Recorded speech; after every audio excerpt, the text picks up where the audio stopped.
Hello, everyone. Bonsoir, good evening, masal khair.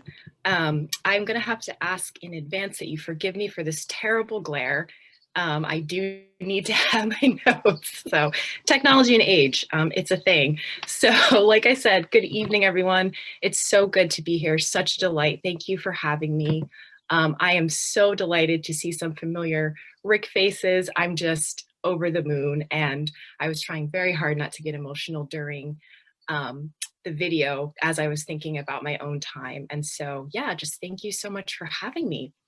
So my name is Kathleen Simons-Williams. I am a Rick graduate in 2014, hard to believe, long time ago. And through the generosity of the Shinn Fund, I had the once in a lifetime amazing opportunity to study abroad in Morocco. So I like to begin my brief remarks just by saying, first of all, to the new Shinn scholars, felicitations, felicidades, congratulations. I'm so excited to hear about your adventures, and I can tell you, this is going to change your life for the better. You will, I'm so excited for you. So, oh, and I also want to say, for my Shinn scholars, if you remember nothing else, please remember that you can always reach out to me. I'm more than happy to chat with you about anything you might be wondering. So yeah, please remember that. So as I prepared my remarks for this evening, I thought about the question, how did my time studying abroad impact me? But really the question is, how did it not? How could it not? When I applied for a Shinn scholarship, I had never traveled abroad. I had never, little known fact, I had also never even flown on a plane before. So this is kind of hard to believe, as I was, and in many ways still am, a student of international decolonization and liberation movements, as well as many foreign languages. So while I had the academic interest and certainly the sense of adventure, when I began my undergraduate studies at Rhode Island College, I just didn't think that studying abroad was something that my family and I would be able to do for me. And that's where the Shinn Fund stepped in. When I was awarded my scholarship, I was also gifted with the incredible support of this network, the Shinn family. Hello, Craig and Beth. It's so good to see you both. Thank you. Fellow scholars, as well as current and past committee members, from helping me to navigate credit transfers to even booking my very first flight. It seemed that if I had a question or a concern, somebody in this community had some insight, and that was really invaluable. To me, this is really what distinguishes this foundation. It really is a community that is undergirded by the legacy of Dr. Shinn.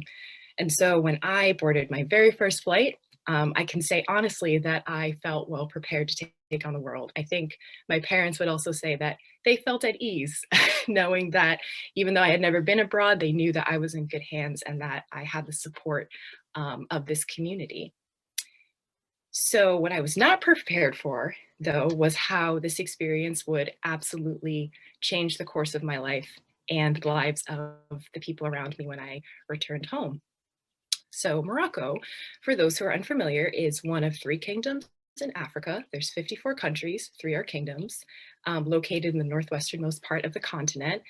It's interesting because people ask me still all the time if Morocco is dangerous. The answer is yes. It's absolutely beautiful. The people are delightful and the food is amazing. So yes, it is dangerous because when you go, you're probably not going to want to come back.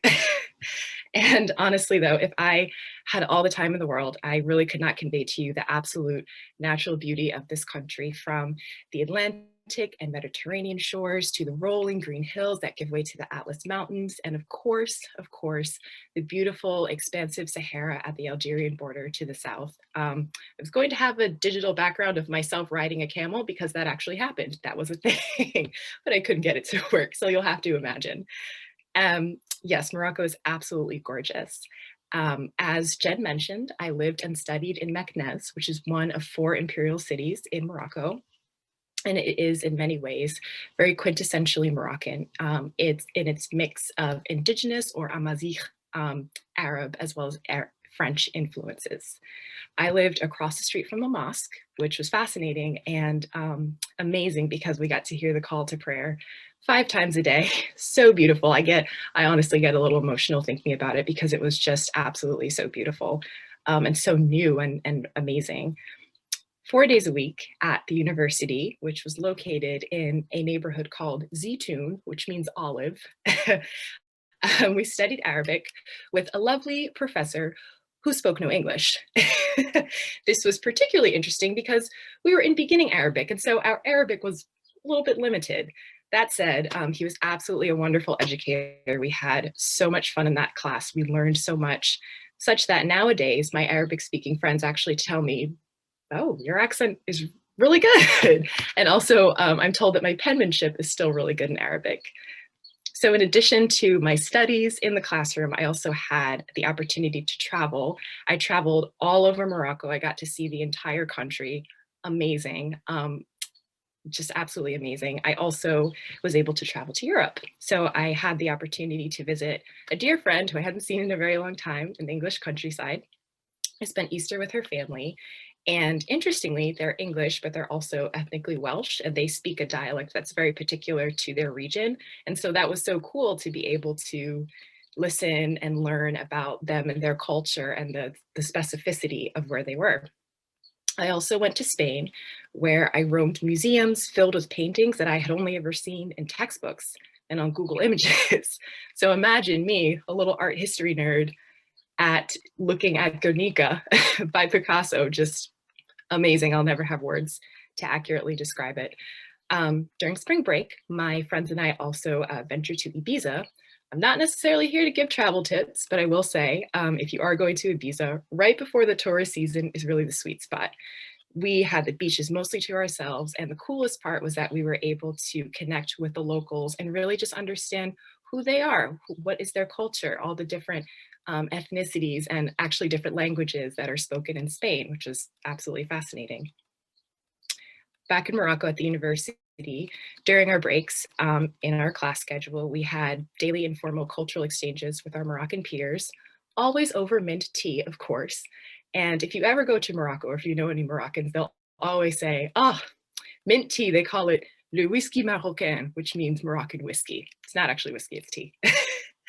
Many days after class ended, we explored the city from the Ville Nouvelle, which is the newer part of town, all the way to the fragrant and colorful markets of the Medina, which is the old part or the pre-colonial part of the city. Fridays are a holy day in Islam, and so my Moroccan friends would always invite the Americans over for couscous after they and their families had gone to pray. Sitting with our friends' families those Friday afternoons, I learned so much about Moroccan culture. I also learned a lot about Africa. I learned a lot about the world. And I would say also I learned a lot about myself and where I wanted to be in relationship to all of these things.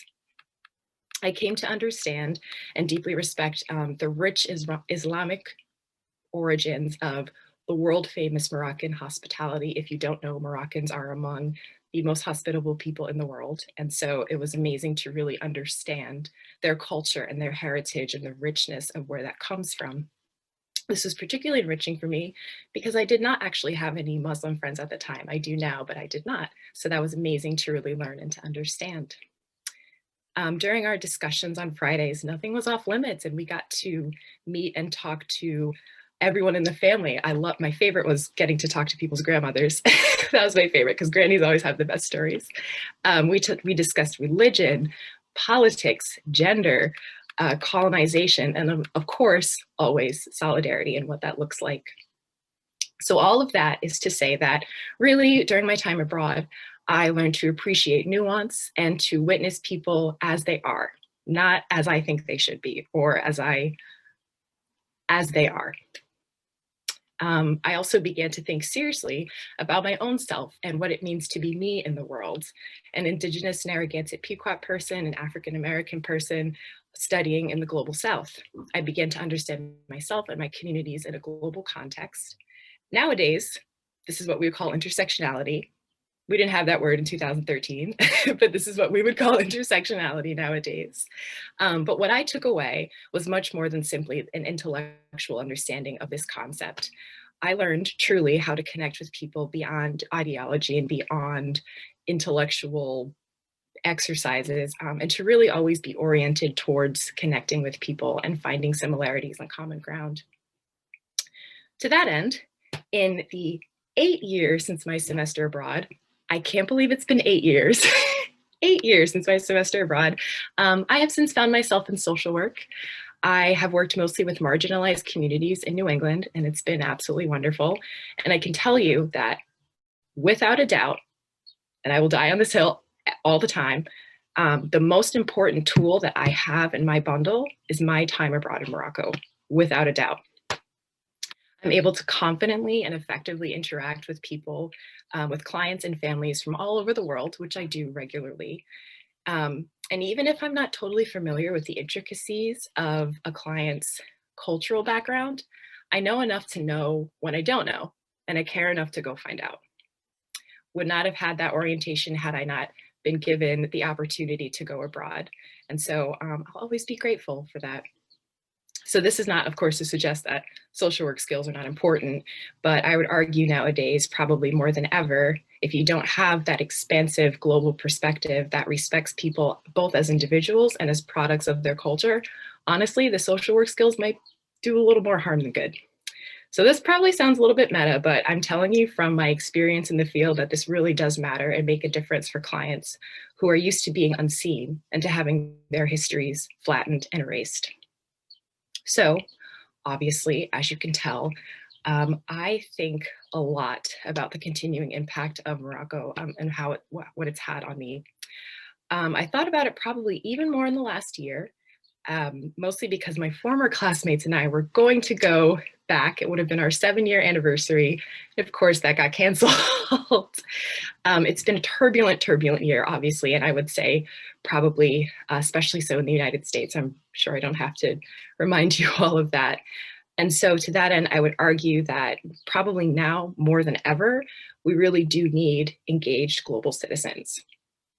We need people who are adventurers, eager to not only study the other, whichever other you want to insert, but to connect from a place of common humanity. I would even go so far as to say that we need more global citizens who are courageous enough to reject the idea that any fellow human being anywhere is an other at all. Interestingly enough, I am actually now about to embark on another international adventure. I was recently accepted into the graduate program in social work at the University of Toronto, focusing on Indigenous health. And I'm so excited. And I can tell you for sure, I would not have had even the courage to think that I would be eligible to apply if I did not have this foundation of having gone and having experienced everything that I experienced in Morocco and also having the support of this community. So in conclusion, as I shared earlier, I lived and studied in Meknes. One of the main attractions of Meknes is this beautiful 17th century arch. Again, I'm so sad that I couldn't figure out the digital background because it's absolutely amazing. It's called Bab Mansour, which means the gate of victory. So actually tonight I'm wearing one of the most important pieces of jewelry I own, and it says Mantasura, which means victorious. When I wear this, I don't want to get emotional. I think about my time in Morocco. And even though I have lots of physical souvenirs that I was able to bring home with me, really, I just wanted to end my remarks by saying that this concept, Mansour, of being victorious over anything that comes your way, was really one of the most important things that I took away from my semester abroad. So finally, I would just like to say a huge thank you to the Shinn family. So delightful again to see you. To the Shinn committee, I know you all do so much work behind the scenes. And so I just want to say thank you so much for all the work that you all have done to keep this legacy going. And it's meant so much. And I'm just so delighted to be here. To the scholars, once again, congratulations. Yes, thank you so much. I will be eternally grateful. So merci beaucoup. Shukran b'zef wa barakallahu fikum, which is Arabic for thank you so much. Bless you all. And yes, I'll turn it back over to Jen. Thank you.